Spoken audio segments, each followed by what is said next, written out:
Di awal film kita diperlihatkan dengan seorang pria yang bernama Charles Sheen. Dia adalah seorang suami yang sangat menyayangi keluarganya. Seperti pagi pada biasanya, sebelum berangkat kerja, Charles selalu sarapan bersama dengan istri dan anak perempuannya. Anaknya ini mengidap penyakit diabetes akut. Pada pagi itu seperti hari-hari sebelumnya, Charles berangkat kerja dengan menaiki kereta api. Tapi pagi itu Charles agak telat hingga dia sedikit terburu-buru. Hal itu membuatnya lupa membeli tiket. Saat pemeriksaan, Charles tidak membawa uang sepeser pun untuk membayar denda, karena uangnya sudah diambil istrinya tadi. Tiba-tiba saja ada seorang wanita yang berkata, "Aku yang akan membayarnya." Charles pun merasa tidak enak dan langsung menghampirinya. Dia ke sana sekedar mengucapkan terima kasih dan berjanji akan mengembalikan uang itu besok. Charles berkata, "Jika besok menaiki kereta, aku akan bayar utangku." Keesokan harinya mereka berdua pun bertemu kembali. Dari sinilah mereka saling berkenalan satu sama lain. Wanita ini bernama Lucinda Harris. Lucinda ini sudah menikah dan memiliki seorang anak perempuan. Sesampainya di kantor, Charles mulai browsing mencari nama kantor tempat Lucinda bekerja. Dan benar saja dia menemukan nama Lucinda Harris di sana. Siang harinya Charles mulai kepikiran terus dengan sosok wanita cantik itu. Dia lalu menelpon Lucinda untuk mengajak makan siang bersama. Keesokan harinya Charles mulai berbohong kepada istrinya kalau dia akan pulang lebih malam karena ada tambahan kerja di kantor. Begitu juga dengan Lucinda yang menelpon suaminya. Di malam itu Charles mengajak Lucinda ke sebuah klub malam. Di dalam sana Charles menantang Lucinda untuk bertaruh $20 jika dia menciumnya tanpa menyentuh bibir. Setelah uang itu diberikan, perlahan-lahan Charles mulai mendekatkan wajahnya ke wajah Lucinda. Tanpa perlawanan, Charles akhirnya mencium Lucinda itu. Dan itu berarti Charles kalah dalam taruhan itu. Charles pun berkata, "Sungguh tak rugi uang yang kupertaruhkan itu." Tak lama kemudian, tiba-tiba saja ada orang mabuk yang mengganggu mereka dengan terus menggoda Lucinda. Charles pun mulai emosi melihat kelakuan orang itu. Apalagi dia mengatakan jika Lucinda adalah seorang pelacur. Dia pun memukuli pemabuk itu hingga terjatuh. Charles pun langsung menarik tangan Lucinda untuk pergi dari tempat itu. Mereka berdua sepertinya sudah sama-sama dimabuk asmara. Nafsu ingin bercinta pun sudah tidak terbendung lagi. Mereka berdua lalu mencari sebuah hotel. Di dalam taksi mereka memilih hotel yang ingin mereka pilih. Lucinda terlihat sangat gelisah dan tiba-tiba menghentikan taksi itu. Dia merasa tidak melanjutkan ini semua. Lalu Charles pun langsung ikut turun dan mulai menyadari apa yang telah mereka lakukan ini salah.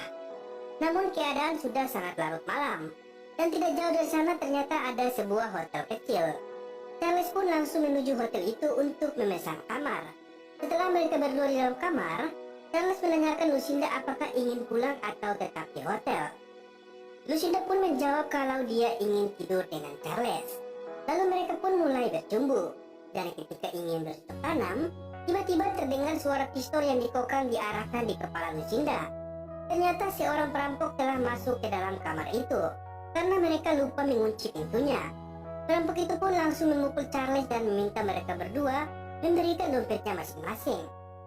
Namun tidak sampai di sini, rupanya perampok itu mulai melirik Lucinda dan mulai menghampirinya. Charles yang melihat ada kesempatan mencoba menyerang perampok itu.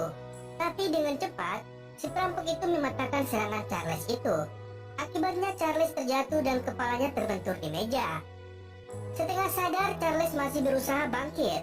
Tapi perampok itu menghajar kembali wajah Charles dengan gagang pistolnya. Charles pun pelan-pelan mulai kehilangan kesadaran. Di saat itulah perampok itu dengan leluasa menarik kaki Lucinda dan memperkaosnya. Setelah itu kesadaran Charlie mulai pulih kembali. Akan tetapi semuanya telah terjadi. Lucinda pun hanya duduk terdiam. Rasa cemas dan bersalah menyelimuti pikiran Charles. Dia merasa bersalah karena dia tidak bisa menjaga Lucinda. Namun semuanya telah terjadi.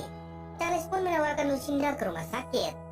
Namun Lucinda menolaknya karena takut ketahuan oleh suaminya. Kemudian Charles pun ingin menelpon polisi, tapi Lucinda melarangnya karena dia takut perselingkuhannya ketahuan. Lucinda akhirnya memutuskan untuk mengakhiri perselingkuhan ini dan melupakan semua yang telah terjadi. Keesokan harinya, Charles tetap pergi ke kantor dengan wajah babak belur.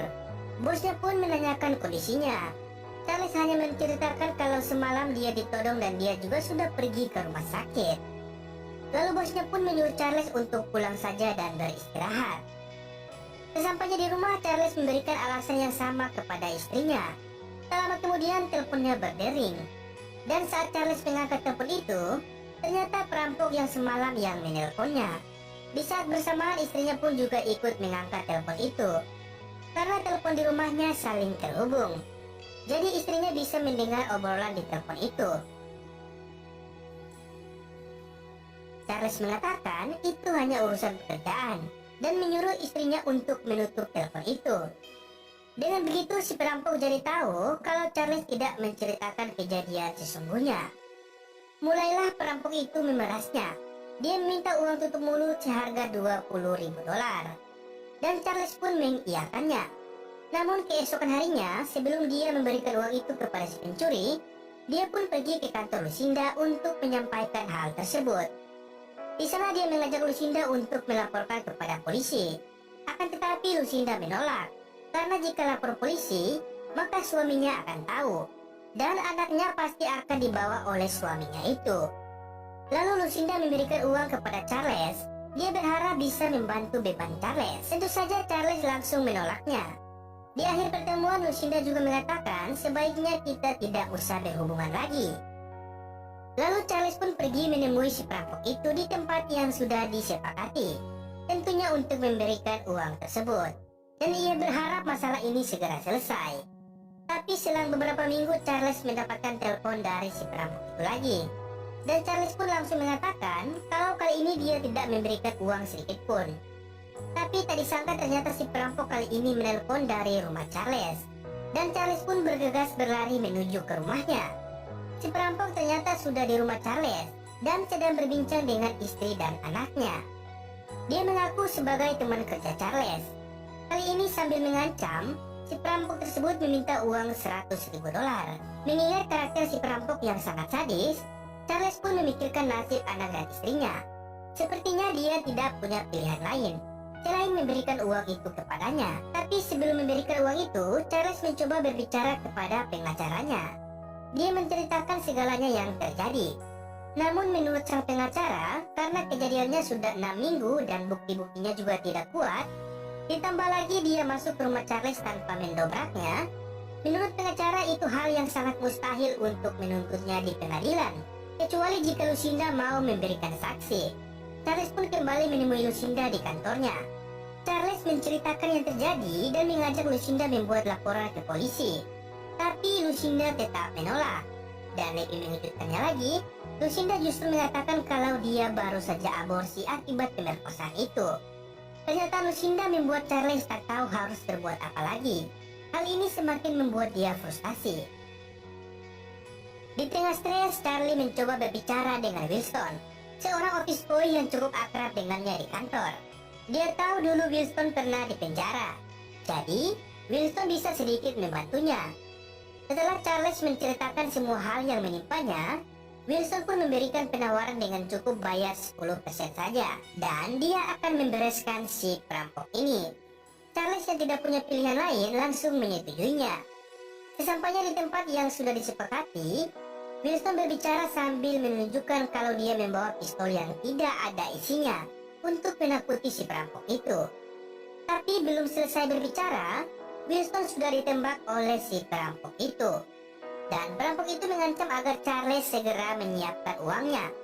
Akibat kejadian itu, Charles harus membuang mayat dan mobil Wilson ke sungai untuk menghilangkan jejak. Di pagi harinya, di kantor Charlie dia didatangi oleh seorang detektif, yang ternyata dia adalah paman Wilson.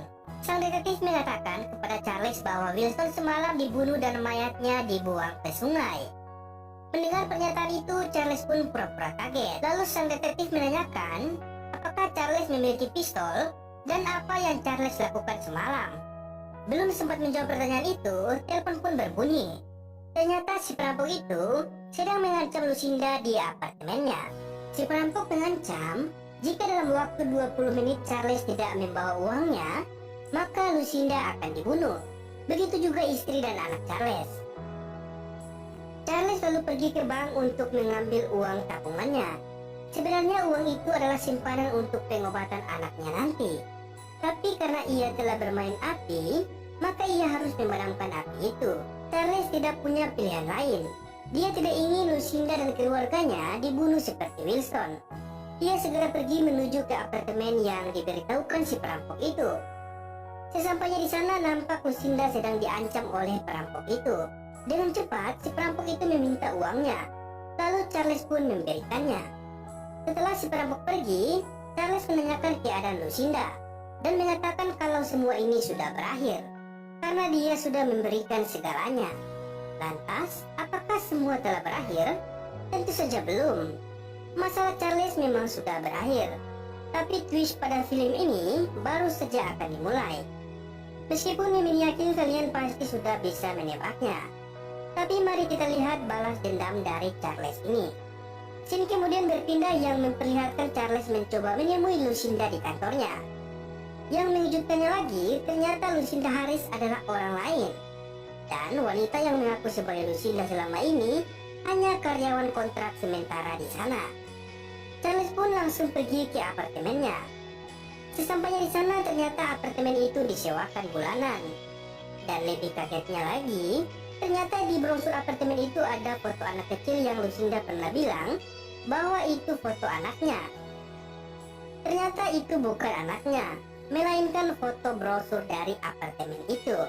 Charles kemudian pergi ke stasiun kereta untuk mencari Lucinda, dan benar saja dia berada di sana.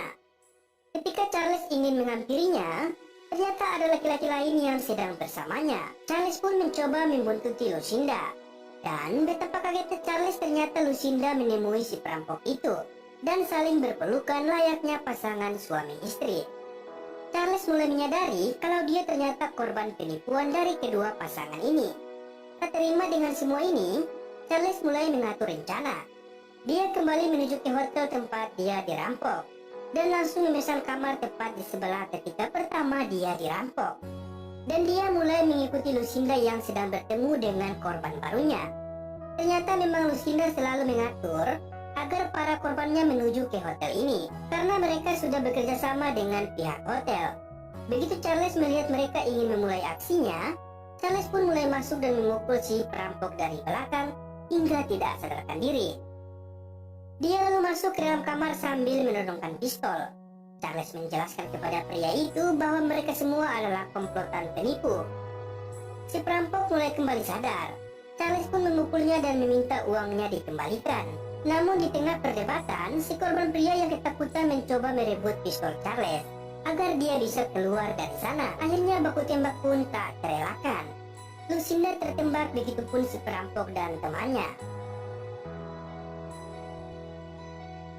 Polisi menyatakan kalau ini hanyalah kasus perselingkuhan dan perampokan biasa. Lalu Charles segera pergi ke bagian resepsionis sambil menunjukkan kartu pengenal. Dia pun mengambil tasnya yang bertuliskan namanya yang disimpan di berangkas hotel.